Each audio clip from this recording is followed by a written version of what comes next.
Howdy folks, Keywii here, and welcome back to Suzerain, a safe space in which we awesome, where I finally got the budget in the positive. Now we can spend some stuff. We can spend some more on some stuff. And I'm ready for a scheduled television interview at the Blue Mansion in Lockhaven.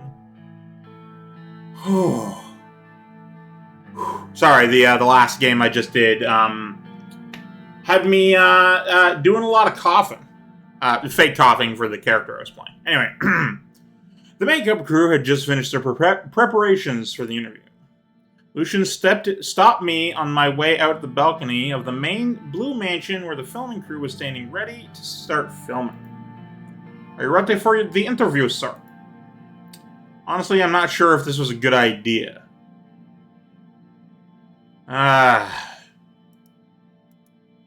Trust me, sir, I have done my best to make this happen. This is very important for our administration. The crew is ready to start filming. Mr. Saccharine is excited to interview you.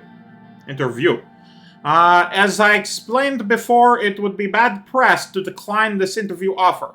They are the most prestigious interview program in the world. And they're from Keywii. The country is not... Wait, is that supposed to be like a Korea? Japan? I don't know. The country is known for its neutrality. Maybe Belgium, then? I don't think there will be too much pressure. I hope so, Lucian. It's fine. I can handle it. You and your ideas. Let's get this over. No. It's fine. I can handle it. I walked to the balcony and sat on the seat prepared for me directly in front of Mr. Saccharine. Mr. President, welcome to one-on-one. Thank you so much for the opportunity to talk to you. Let us begin with the latest incident between Sordland and Rumberg. An aircraft of the... Wait, I walked to the balcony and sat on the seat prepared for me directly in front of Mr. Saccharine. Are we going already? An aircraft of the Swedish Air Forces was shot down by Rumbergian anti-air gun a few weeks ago. Officials from the Rumbergian government proclaimed that the aircraft was flying inside the airspace of Rumberg. Your government has been silent apart from a few statements which claimed that the plane was indeed in Swedish airspace when it was shot down. Do you believe the Rumbergian forces initiated an intentional attack? We have reason to believe that, yes, they are being increasingly aggressive over the last years. I don't want to think that they attacked us intentionally. It must have been a mistake. Is that even a question? Rumberg is a threat to the whole region, and this was an act of war. I don't want to think that they attacked us intentionally. It must have been a mistake. Do I go on full-on denial? I don't think I go full-on denial.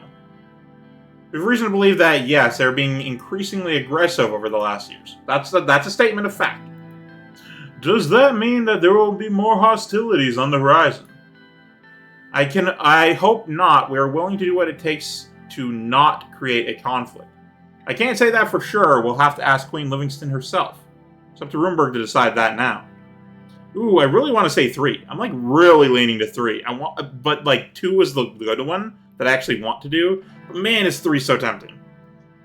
Honestly, it's a situation where normally I'm like between 2 bad choices. I'm like, I don't want to do that, but I kind of have to, and that one's not as bad, but you know, it's blah, blah, blah. I have the opposite right now. I want to do both of these. I can't say that for sure. We'll have to ask Queen Livingston herself. Oh yeah, this could actually be this could be seen as like an invitation. Do you believe these harassments could lead to an actual war between Sordland and Rumberg in the future? I hope not. We are willing to do what it takes to not create a conflict. It is very likely, yes. I believe that's what Rumberg wants. They have been working to get a justification for such an action. We will have to see, but if they want war, we will give them war. I believe that's what Rumberg wants. They have been working to get a justification for such an action. This week, both the Arcasian and United Continental governments have condemned the airplane incident. Do you think they would be involved as mediators in the case of a broader conflict between your countries? That's not even a question. They would surely get involved, but I don't know if as mediators. I hope so. We look to the international community to maintain peace in all of Mercopa. Honestly, I don't expect much from them. They would get involved, but I don't know if as mediators. You have also earlier claimed that Rumberg has been spying on your administration, and the alleged spy was none other than your own secretary. Rumberg has since denied all your claims. He stared into my eyes, awaiting a response. We have all the evidence. It was them. The world should know that about Rumberg's interference with its neighbors. Of course they would deny it, however, Sordland knows the truth. This is a very serious accusation, Mr. President. Well, the scandal caused by that resulted in Mr. Vectorn leaving his office, and he was blamed, and you appointed a new vice president. Many claim that this was just an internal political move designed to eliminate the vice president. What do you have to say about these accusations? We recently lost Mr. Vectorn. I don't appreciate you asking me such a question. He was a friend of mine. It's all nonsense. We have evidence she was working for Rumberg. Her real name was Alana Vance. I just laugh at these baseless accusations. I talked about this in detail in the past. You can check what I've said. We recently lost Mr. Vectorn. I don't appreciate you asking me such a question. He was a friend of mine. I know you were very close, Mr. Rayne. My condolences. But I didn't get an answer to my question. The accusations are absurd. Mr. Vectorn was guilty of accusations. Look, Mr. Sacker, I don't want to talk after the dead. OGO's my largest supporter, close friend, and backbone of my administration. I don't want to talk after the dead. He didn't look like he was satisfied by my response. He stopped for a moment and took a brief look at his papers. Okay, let's return back to your foreign policy. Let's talk about the ongoing conflict with the Helgeland Island. Sordland is not officially taking any sides between Agnolian and Vogsland. So far, you have refrained from making any statements about the conflict. According to reports from yesterday, Vogslandian Navy had finally attacked the Agnolian fleet at Helgeland Island. Today, Prime Minister Van Hoorten announced that the island is indeed under an invasion. He said Vogslandian troops landed on the island. So here's my question. What is and will be the role of Sordland in this conflict? Sordland has and will have no role in this conflict. We are not taking sides. Same with Vogsland. We stand with the people of Helgeland. We stand together with the Agnolian government. We stand with Vogsland in their rightful intervention of the island. I'm definitely not doing 2 or 4. I'm feeling 1 or 3, and I definitely kind of want to say 3, but I feel like that'd be the wrong answer. Sordland has, or will have, no role in this conflict. We are not taking sides. Yeah, that's the right answer. That's definitely the correct answer that I should give. However, I feel like I want to go with 3. But then again, if I were to go with 3, I just know factually that it will be, like, spun against me. Be like, now Sordland is interested in the island, or some bullshit. So despite how much I want to do 3, I'm going to do 1. Would Sordland get involved if the situation gets out of control? As a peacekeeping force, yes, we can't let Marquis and Sea turn into a war zone. The situation won't come to that. No, Sordland has no intentions of intervening in other nations' conflicts. As a peacekeeping force, yes. Okay, let's move on to another topic. Last year, a huge conflict took place close to your borders with Wella. When the Wessex forces partook in the massacre of Blutish citizens under the guise of eliminating the Blutish Freedom Front, Sordland decided to stay out of the conflict. In fact, many refugees fleeing from the massacre came to Sordland. Knowing that Sordland has had its troubles with the Blutish independence movement, how did Sordland cope with the influx of Blutish refugees coming in from Welland? I think we've handled it pretty well. Most of those refugees have already been relocated to major sort of cities. It was definitely tough. Sordland has its own problems, and this put extra pressure on our economy. I don't understand the question. The Blutish movement has nothing to do with us. They could have been Swords or Wessex as well. First of all, they are human beings. I mean, that's the modern answer, but is it the correct answer in this game? I'm feeling 2, honestly. I'm leaning to 2. The world has been watching this humanitarian crisis with utmost attention, and I have to give you credit for allowing these people to enter Sordland. Unlike your neighbor Lesbia, Sordland took this responsibility. Do you feel the burden of being the only country who will open their borders to the refugees? To some extent, but we can't complain. In an ideal world, all surrounding nations would take the responsibility, but Sordland stands alone yet again. Tempting response. Definitely, I implore Prime Minister Alvarez, I deplore for not doing anything about the humanitarian crisis right next to us. Unfortunately, our economy is still in recession. It would be a lie if I said we don't feel the burden. To some extent, but we can't complain. Sordland stands alone yet again. Make everyone else the enemy. I understand. Can you say with certainty that these refugees can adapt and find better life in Sordland? I must be honest, if they can integrate in our society, yes. Otherwise, they will certainly face problems. No, nobody expects them to adapt. They must return to their country when the conflict is over. Sordland is not a charity organization. Otherwise, they will certainly face problems. But how about... on the gesture of the director, he stopped before finishing the question. Well, it seems that's all the time we have for today. The director shouted at the crew to stop recording. We both stood up and shook hands. Thank you for your valuable time, Mr. President. It was a pleasure. Likewise, Mr. Sacker. I enjoyed it very much. Thank you for coming to Sordland. Can't say the same. Hopefully next time we'll meet again in Keywii. You know? He smiled. Of course, Mr. President. You'd always be welcome in Keywii. Lucian walked up to the director and started talking to him. I went inside the building. Okay, we got 9 news reports now. Assembly. Monsoon leak. Sordish politician of Belutish descent. The poisoning. Leak was invited back to the WPB and was selected as their presidential candidate. Hey, very good, very good. What's the next place I gotta go to, and what's the next thing I gotta do there? Early morning at the Rayne household. Alright, well, we got some news reports from fucking everyone. Sordland today. Protesters occupy the Blue Mansion. Of course they do. Protesters in Lockhaven marched to Republic Avenue, briefly occupied the City Hall, and later took over the Blue Mansion. Protesters can occupy the famous government building demanded... who occupy the famous government building demanded the resignation of Anton Rayne, alleging that the president has violated the constitutional rights of protesters and blamed the government for pushing the country into chaos. Police surrounded the mansion and are still waiting for the protesters to leave the building. The crowd chanted the slogan, "Say no to divided Sordland party." It's not my fault they're divided. Probably is, but you know. Sordish Great Depression. Our businesses are closing left and right. Investors chase away over our lack of response.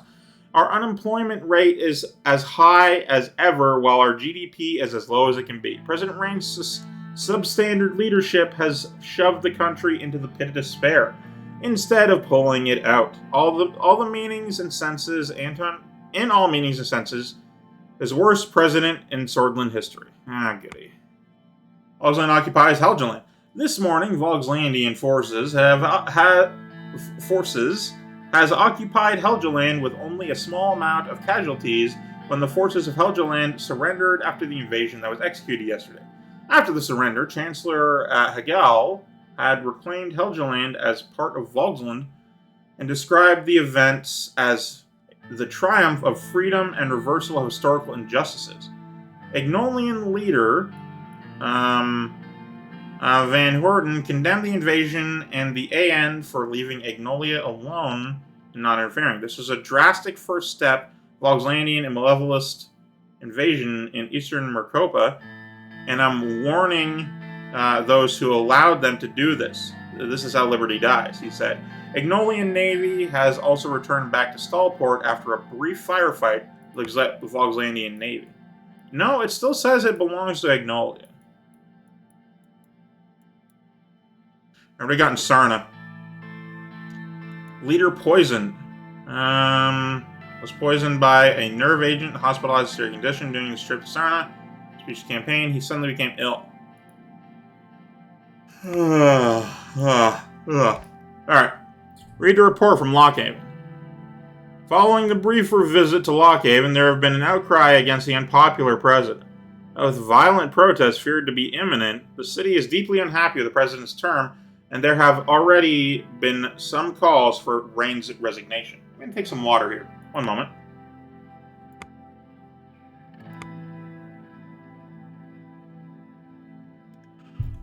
Okay. Monsoon Leak is back at the WPB. 2 weeks after Ijal was poisoned, the Workers' Party of Bludia announced that Monsoon Leak rejoined the party again to assume the leadership position. The party released a statement saying that Ijal's condition is currently stable, but his recovery will take a long time. We invited back our previous leader, Leak, back to lead us to the assembly, and he was very gracious to accept our offer. It's unclear if the rising trend of the WPB will continue with Leak's leadership. Sordland relied on foreign aid. Earlier this week, the administration announced that it will be borrowing 3 million ren from MFI. The move aimed to solve the ongoing budget problem. However, citizens from both the liberal and conservative factions have denounced the move. This is the high-risk decision from the president since the election is closing in. Radical. Rayne administration resorts to MFI loans. To resolve the mess he made, the president has requested more than 3 billion Sordish ren from the MFI. As he aimed to cover up his incompetence, he has placed Sordland under the thumbs of others. How long before he sells our beloved Sordland to others? Neck deep in mud. Ever since President Rayne entered the Maroon Palace, it has gotten worse. We are in the pit of an economic depression where people are losing jobs, houses, and lives on a daily basis. Either the president lacks the competency of a leader or pleasures himself on the suffering of others. It is inconceivable to assume the latter and a complete disappointment to the former. Whichever way, a new president will replace him in the next election. Along with Anton Rayne, the phrase Sordish Great Depression will be etched into the nation's record. Yeah, so I'm getting the impression, and by getting the impression, I mean it's slapping me in the face as hard as humanly possible, that no matter how much time passes, I will always be seen as like the incompetent president, even if like we get out of the great Sordland Depression, and you know everyone's just like, oh yes, we have this good education system, and our hospitals are awesome, and we didn't get, and like no one's even going to talk about the whole polio thing because I protected them from it. But the entire time, they're going to come out of the Depression with all these normal things. The soulism is going to be gone out of the schools, and people are going to learn and change. And all the while, the Great Depression is the only thing people are going to know me for. All the economic stuff. Not the road I built, not the industrial city in Conrad. None of that. None of that. Just the Depression. Workers' Party announces Leak as their replacement for Ijal. The Workers' Party of Bludia announced the independent MP and the previous leader of the WPB, Manson, to be their replacement for Fatah Ijal. In a public speech, Leak said, I had left my party on my own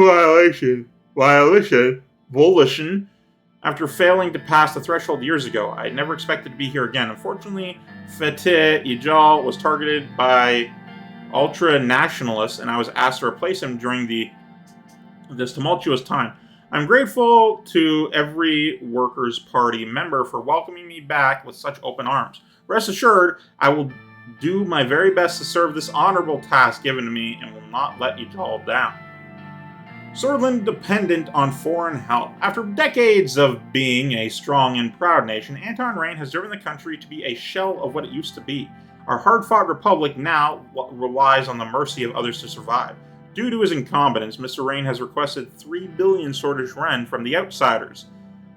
Because of this, Sordland stands to do their bidding and call like a lapdog, whose interests are only on their own. Now, it's also very interesting to note that I've made myself an enemy to everyone in the country. So, you know, in a roundabout way, I did unite Sordland. Read the report from Holsword. Capital, do a serious thing. After the meeting is their headquarters. Alright.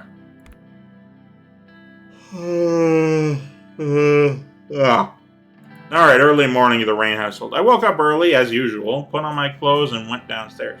I made a cup of finely ground Sordish coffee and a slice of buttered toast and sat down in front of the TV to watch the morning news. The phone rang. I pick up the phone. It's the only thing I can do. I'm just not going to let it go to voicemail. The operator said that it was Gloria Tori on the line. Oh, right! Actual people operators. Neat. Mr. President, sorry for calling you directly, but this is important. I just received word that they started the impeachment process. An impeachment for what? What happened? Speak.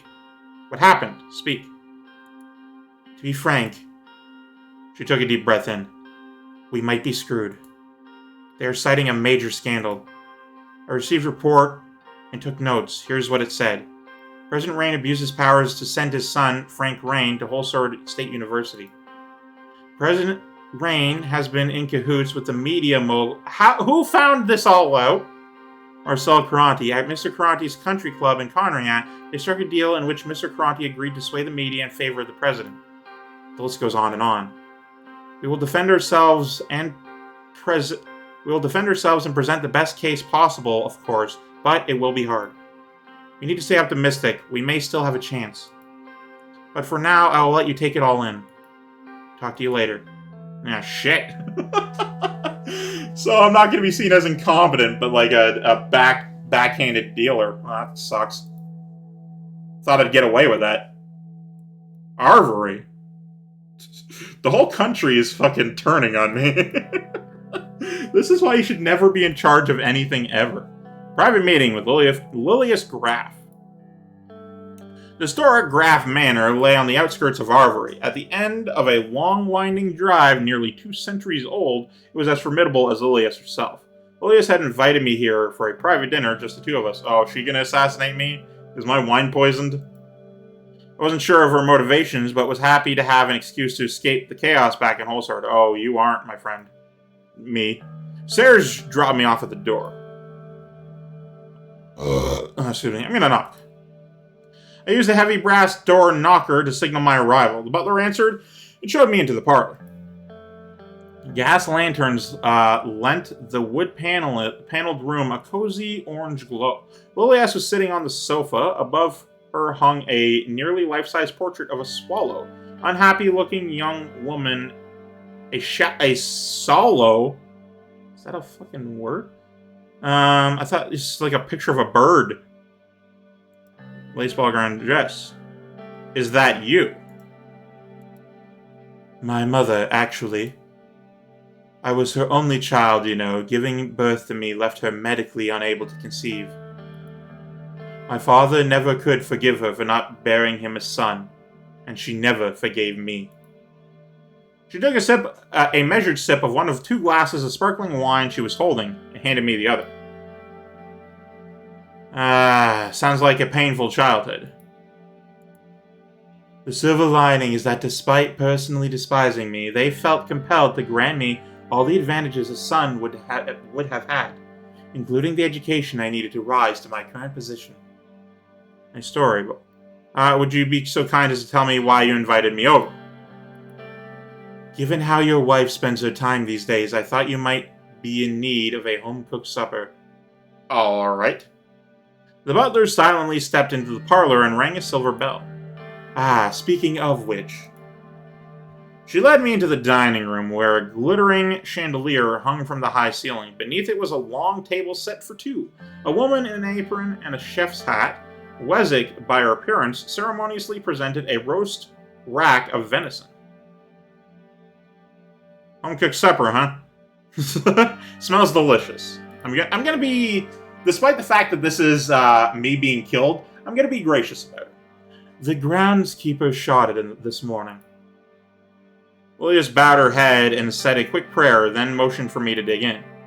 It was some of the best meat I'd ever had. We ate in silence for a while, then Lilius pensively laid down her cutlery. Anton, I want you to know that I have nothing but respect for you. Thanks. But given certain developments that have occurred over the course of your term, I believe you are no longer fit to lead the United Sordland Party. Lilius took a deep breath. I wanted you to be the first to know that I myself will be running against you at the party congress. Fit for you? No. What the hell do you mean unfit? I suspected that might happen, to be honest. Like, at this point, I'm just gonna fucking lean into it. I know people are fucking gonna replace me. People are gonna be better? fucking do it yourself. Of course you did. You aren't stupid. Are you going to pretend you're not currently on the verge of impeachment? Did you think I'd sit by as you made a mockery out of this country's constitution? The very constitution that is keeping the nation safe from internal and external threats? You're a disgrace to the good name of Tarquin's soul. Did you poison my food? How much money will it take for you to stand by my side? Did you poison my food? Lewis reached over to my plate, took a forkful of meat, and ate it while looking me in the eye. I don't need those kinds of tricks to beat you. Alright, fair enough. You got me. I'm doing you a courtesy tonight. I don't want to surprise you at the Congress. And I wanted to give you time to consider backing me. So, Lewis, I can't back down now. Give me some time to think about it. I won't do it, and neither will the rest of the party. Nah, honestly... Do I back down gracefully? Nah, I gotta... Like, the country isn't fully united yet. Can't back down now. Plan is still a go. I understand. I tender my official resignation once we're both back in Whole Sword. I rose from my chair. It's a shame to lose you. I understand now why you never found a husband. Wrong. May the best man win then. Wrong. May the best person would have been fine, but nah. Take my leave. Thanks for the evening, nonetheless. I'll have the butler to show you out. She stayed seated as the butler gently led me outside. As Serge and I drove away, I looked in the rearview mirror and saw her silhouette in the doorway. Nice. So I was being challenged from within my own party, eh? Or so I hoped. That's hilarious that it says, or so I hoped. Alright, what do we got going on here? Cabinet? Ooh, Ministry of the Interior is gone. Alright, what do we got in the Whole Sword post? Minister of Interior, Graf resigns. It is a sad turn of events for the Rayne administration. Interior Minister Lilius Graf handed in her resignation following nearly 4 years in the cabinet. Graf, the former mayor of Whole Sword and Arvery, overcame the barriers posed by her sex to become one of Whole Sword's most beloved conservative political figures, and a few expect her to simply retire. Some insiders speculate that Graf is preparing to run for USP leadership, which, given how far the party has stayed under our current president, may end up being quite stressful. Graf throws in the towel. More chaos in the Rayne administration as Lilius Granny Graf resigned from her position as Interior Minister. The reasons for her resignation were not publicly given, although, as one of the country's most hardline soulless and religious conservatives, it stood to reason that she and Rayne would have a falling out at one point or another. We'll be watching her next moves extremely closely. Yeah, everybody wants to be a cat. Everybody wants to rule the fucking country, and you know what? It ain't fucking easy. Lilius Graf told me that she will resign from the cabinet and become my opponent. Dude, I welcome it. Fucking go for it. Military parade. Ooh, we got 2 minutes left. Wait, military parade. Am I gonna be assassinated? Oh god, I hope not. It was an unusual day for the residents of Whole Sword. Regularly used streets and avenues are blocked off by military personnel. I don't want to be assassinated because then my term ends prematurely and the country's thrown into even further chaos. I want to be defeated purposefully by a leader that everyone votes for, you know? And then they fucking suck at the country. Every leader of Whole Sword has been fucking ousted as sucky at their job. Many shops and cafes were closed, and once crowded streets were now empty. Instead, thousands of residents of Whole Sword were concentrated in one street, Victory Avenue. Stretching out through the heart of Whole Sword, people on both sides of the road were waving their swordish flags proudly for the military parade. I was getting prepared to embark on my trip. It was going to be a short drive down the Victory Avenue until we reached the Maroon Palace. My company for the trip was Losef and Serge, as usual, driving the presidential car. Losef approached me. He was wearing his decorated ceremony outfit. He carried a sword with a great head at the handle and his pistol by his hip. He put on his cap. Mr. President, we're almost ready. We'll depart right after the tank column. Good. Rumberg will think twice after today. Let's get this good. Losef nodded. After hearing the loud thump of a book falling down to the floor, he turned to a couple privates that were doing the preparations on the schedule and started walking in their direction. "Private, can't you do your job properly?" I watched the young soldiers perform a lousy salute to Losef. "What is a salute, soldier? Watch, this is a real salute." He performed an excellent salute after scolding the privates, he walked back. Strict as ever. Doesn't give me much confidence that our soldiers do not even know how to properly salute. Is it time yet? Strict as ever. Old habits die hard. Serge appeared from the entrance and joined us. "Mr. President, Mr. Lancer." Serge performed a salute to Losef, which made Losef smile under his mustache. "It is, Mr. Walkner. Are we ready to depart yet?" "Yes, sir. Follow me, please." We started following Serge through the corridors. "Mr. President, have you seen the tanks? Our planes, too. Rumberg will be so scared when they see this." "Yes, Serge, I have seen it. That is the plan. I surely hope so." "I am sure, Mr. President. My kids were very excited to wake up today, to see the planes fly." "Serge, where did you do your military service?" "Morna, 7th Artillery Squadron. I still talk with many of my friends from those days." Camaraderie of military is never forgotten. I still talk with many from my days as well." "What about you, sir?" "All over Sordland, Mr. President was under my command once. Gumrun Outpost." He turned to me. "Do you remember those days?" "Unfortunately, I do. Rough times. Who could forget about Major Lancia? We called him the Relentless." Losef let out a long laugh. "Good old days. I also remember Mr. President did not like to execute direct orders from his superiors." "It's in the past now. I did what needed to be done. Let's cut the chit-chat and do what we are here to do." I did what needed to be done. "Which was disobeying orders, but I won't delve into the past even though I did that." "We are here, sir." We exited the building and walked over to the clearance where the Black Cadilla, the presidential car, was waiting. It was decorated properly for the event, and the top canopy had been removed so that I could stand and wave to the people. Oh God, no. Oh, assassination. On the way to the car, generals and admirals were lined up on both sides of the carpet. The atmosphere immediately changed when these experienced men who fought many times for their country saluted me. I saluted back with respect. I entered the car, and Serge started the engine. Losef saluted me. We were on our way shortly. This is kind of why I wanted to do this scene in this episode, because I think it might be my last one. I don't know yet. "Good luck, Mr. President." "Oh, I'm gonna need it, sir." The car started rolling. Even though there were many walls and trees in between the car and the crowd, I was able to hear the deafening sounds of cheering Sword citizens. Gradually, we made our way to the starting point. A couple of old propeller planes flew above our heads, and I thought whether the planes were older than me. Loud footsteps of the marching soldiers were followed by close noises coming from tank engines.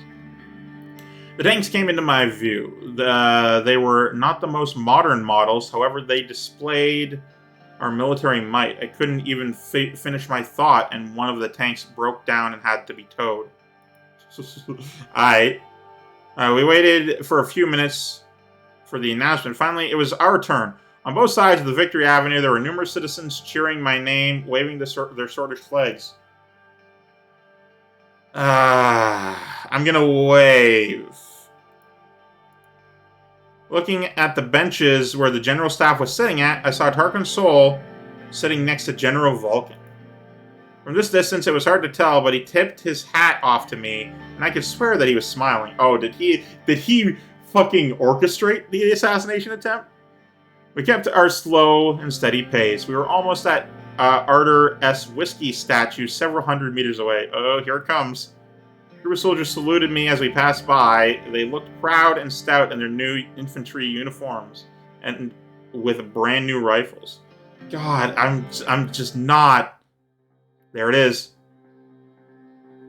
Convoy continued. As I looked around, I saw that there was a military truck parked next to the statue in the distance. Is that truck part of the parade? I think so, Mr. President, although I'm not sure why it's parked. Yeah, the music cut. I was about to, comment. I'm like, oh, here it comes. And then I heard the music stop. I'm like, oh no.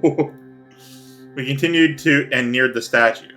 The truck was standing in the middle of the road, blocking the parade a few dozen meters in front of us. What's going on? Do you see the truck? I don't know, sir. Something's wrong. His jaw was clenched, and he was intently watching. Serge picked up the radio. There seems to be a truck on the way. Is this part of the schedule? 3 men who jumped out of the truck started running towards our car. They were holding KA-74s pointed right at us. Get down, they were going to shoot. Serge, hit the floor now. Oh, floor it. Oh, I wanted to hit the floor. Shit, well, you know what? Serge quickly accelerated the car. Gunmen started firing and my ears started ringing. The sounds of the bullet impacts were horrifying. The car hit one of the soldiers. We were about to crash into the truck in front of us. Hold on as tightly as you can. Start praying. Close your eyes. Okay, so in a car accident, you don't want to clench up. You want to be prepared for it. You want to not be prepared for it. The looser you are, the more likely you are to survive. Because when your muscles clench, they're more likely to be damaged because they're constricted. Close your eyes. I regained consciousness after the crash. The muffled screams from the crowd combined with the car horn. A brief gunfire ensued outside as the police and soldiers rushed over to secure the vehicle. My head was spinning and my ears were still ringing. The car horn just wouldn't stop. I looked over to the driver's seat. Serge's head was leaning against the wheel. Fuck! I killed Serge! But thinking we were gonna hit the floor! Emergency medical teams arrived and shortly started examining me. After confirming that we had no injuries, I stood up and took a look around. That we had no injuries. Okay, good. Trails of blood were leading to a dead gunman behind the presidential car. I watched the medics pull Serge's... Oh, okay, he was... Shame. From the car and into a black body bag. Okay, well, I survived the assassination, I think.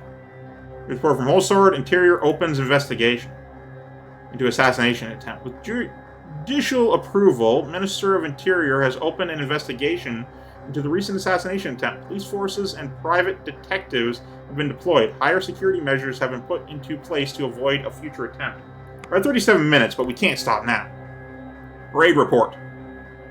Joseph Lancia reported that the military personnel who were involved with the parade's organization and security checks have been put under custody until further notice. Excuse me. There's nothing going on. Alright. Let's read the news, hit continue, and then end the episode. Attention all citizens in the greater Holsword region. After the assassination attempt on President Rayne today, the city of Holsword and all nearby cities are now under an immediate lockdown. Temporary security measures will be taken while the investigations are underway. Please remain in your homes and report any suspicious behavior to the police. Do your duty for your country. Fuck! Now, the whole plan was that they would unite against me and vote for me, not to fucking do this, and then everyone's just like, oh no, the insurgents are at fault for anything. God damn it. 3 shots trying to kill Rayne. 3 assassins have been killed today and after an attempt on Mr. President Rayne's life.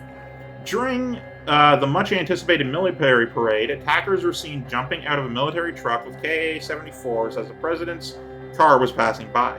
In the middle of thousands of innocent people, they aimed at the president. A citywide search has begun to find the connections of the assailants as Holsword police is at high alert. President Rayne was seen shaken by the incident as he was moved to a hospital in an ambulance. Our attempt to murder Rayne fails. President Rayne's life has been threatened today during the military parade. 3 men with rifles jumped out of a truck and started shooting at the president's car. Thankfully, the attempt has failed.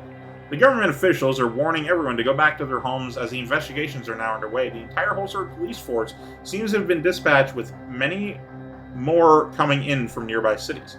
Truly, this has been a scary day for Sordland and a close call for President Rayne.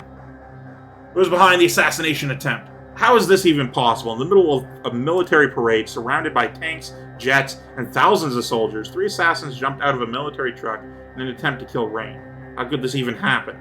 This has to be an inside job, period. There is simply no other way that would justify assassins jumping out of a military truck during a parade. President Rayne better be more careful with who he trusts from now on. No matter what, a president is a president. Rayne is the democratically elected head of our country, and an attack on him means an attack on democracy in Sordland. We hope the reasons behind this attack is found. The reasons behind this attack are found with haste, so that we can get some answers. Fuck! I'm supposed to unite the country against me, not have me killed and have people become a martyr. I don't want to be a martyr. I want to be a failure. Damn it. Well, hopefully we can get past this. Look, if they're going to assassinate me, do it after I'm done being president. We got to fix the country, okay?